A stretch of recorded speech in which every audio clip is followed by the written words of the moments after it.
Well, hello everyone, Larry back with you again, and I want to start this short video by giving you just a little bit of an update on the fuel tank leak issue that we had that showed up in our last video.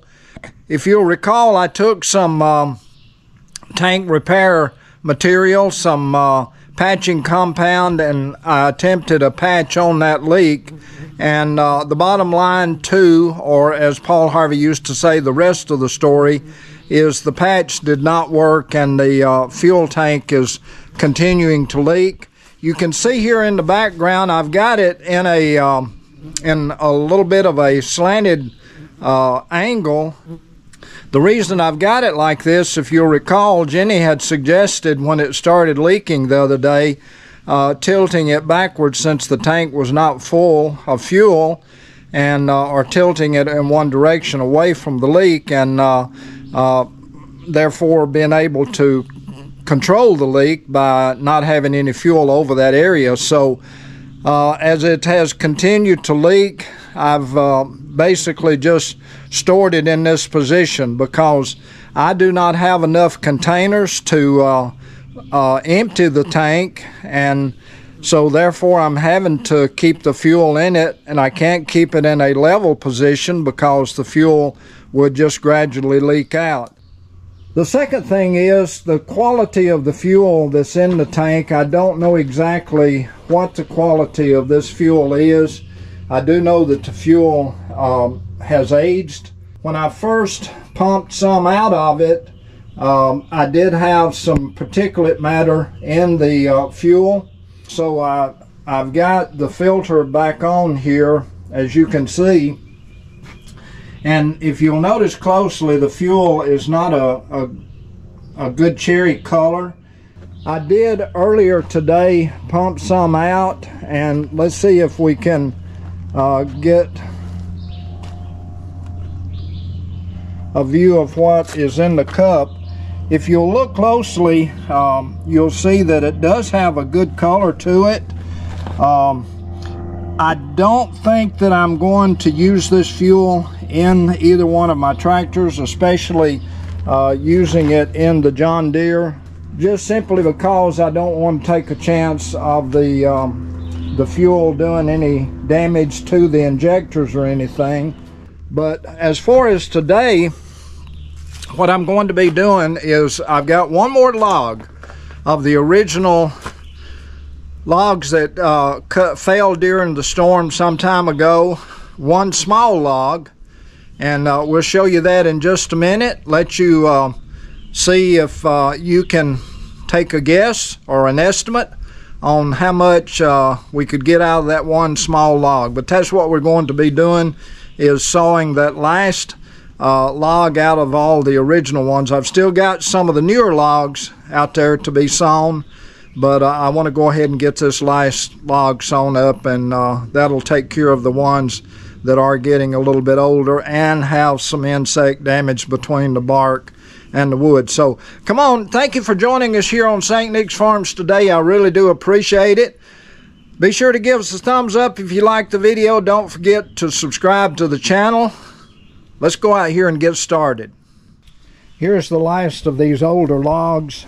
This is a very small log. I'm going to say that here on the smaller end, we're probably looking at somewhere in the neighborhood of maybe 10 inches thereabout. And then on the other end up here, I think we're only looking at somewhere in the neighborhood of about 8 inches. So let's get this log on the mill, get it milled up. This last log of the old logs, the last buggy log.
Well, there you have it, folks. I was able to get a couple of full dimension 2x4s out of that last log, and it's got several knots in it, and probably is not the best lumber as far as the sapwood area. Maybe a little bit on the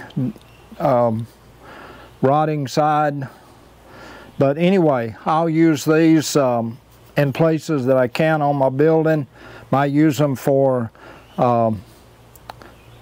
pole bracing. They'll come in handy. So thank you so much for joining us here on the channel today. I appreciate you joining us here for this short video. Two things that we covered. Number one was an update on the fuel tank, and number two was milling up this last buggy log. So had quite a bit of slab material left over. I'll take that down to the burn pile. Go ahead and take the chainsaw, saw it up into some shorter pieces, take it down to the burn pile, and we'll eventually burn these slabs because they're not any use. Got a lot of insect damage even down into this area of the log. So there you have it again. Thank you for joining us here on St. Nick's Farms. I really do appreciate it. Look forward to seeing you the next time. Be sure to subscribe to the channel. Till then, this is Larry. Thank you, folks. Have a great one. Bye-bye, everybody.